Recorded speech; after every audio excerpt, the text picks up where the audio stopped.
Rescue and aid workers in Nepal are struggling to get the upper hand against devastation dealt by this weekend's major earthquake. Strong aftershocks are rattling Nepal, China, India, Bangladesh, and Bhutan. The tremors are triggering more landslides, burying more villages. It could take weeks before we know the full extent of the damage caused by the 8.1 earthquake. These incredible images were captured by a drone over Kathmandu and offer a glimpse of the shocking extent of the destruction. The death toll now tops 4,000 and is rising.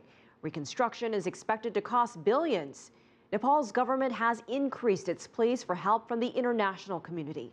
Global rescue teams are now pouring into the region. But as CCTV's Cheng reports from Kathmandu, limited resources are adding to the difficult task.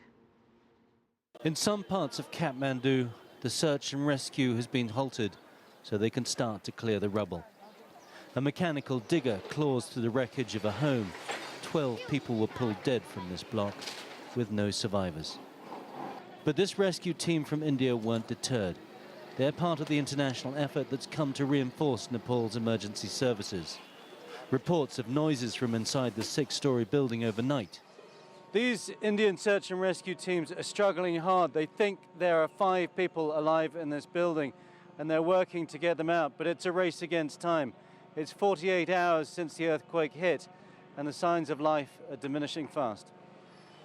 As a crowd of locals look on, the emergency workers dig through the concrete. Their efforts are hampered by leaking gas canisters. An unintended spark could have disastrous consequences. But their efforts are to no avail. In the basement, 4 corpses await. Nonetheless, they're not giving up hope of finding survivors yet. There may be possibilities because in somewhere where there are some void space, there may be possibility of some live victim. As we have seen in Bangladesh, after 17 days, 1 live victim is extricated from the rubble. Elsewhere, some semblance of ordinary life was returning for those who are camping out on the streets, although electricity and water remain cut off.